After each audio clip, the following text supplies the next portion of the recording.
مرحبا أصدقائي، فيديو بعنوان نجوم مونديال قطر.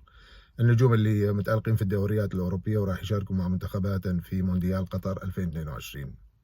التشكيلة راح تكون تشكيلة 11 لاعب، راح تكون على الشكل التالي. في حراسة المرمى راح يكون دافيد دخيا حارس منتخب إسبانيا ونادي مانشستر يونايتد. خط الدفاع راح يكون كانسيلو لاعب مانشستر سيتي ومنتخب البرتغال.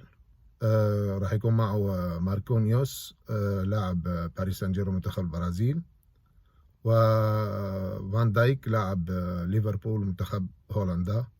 وظهير يمين راح يكون ارنولد لاعب ليفربول ومنتخب انجلترا. ثلاثي خط الوسط راح يكون على الشكل التالي: فيل فودن لاعب مانشستر سيتي ومنتخب انجلترا. خط الوسط راح يكون لاعب ايضا مانشستر سيتي ومنتخب بلجيكا دي برويني، هذا العقل المدبر. والى جانبه راح يكون الاسطوره ليونيل ميسي لاعب منتخب الارجنتين ونادي باريس سان جيرمان.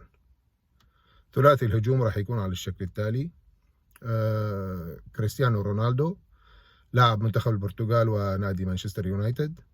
وعلى اليمين راح يكون فينيسيوس جونيور لاعب نادي ريال مدريد ومنتخب البرازيل. قلب الهجوم راح يكون لاعب منتخب فرنسا ونادي باريس سان جيرمان كيليان امبابي.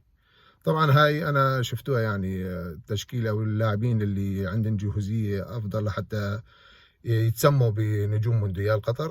نتمنى انه تشاركونا التعليقات واللاعبين تحبون، ويعني تعطونا ارائكم في هالفيديو وفي اسماء اللاعبين. شكرا.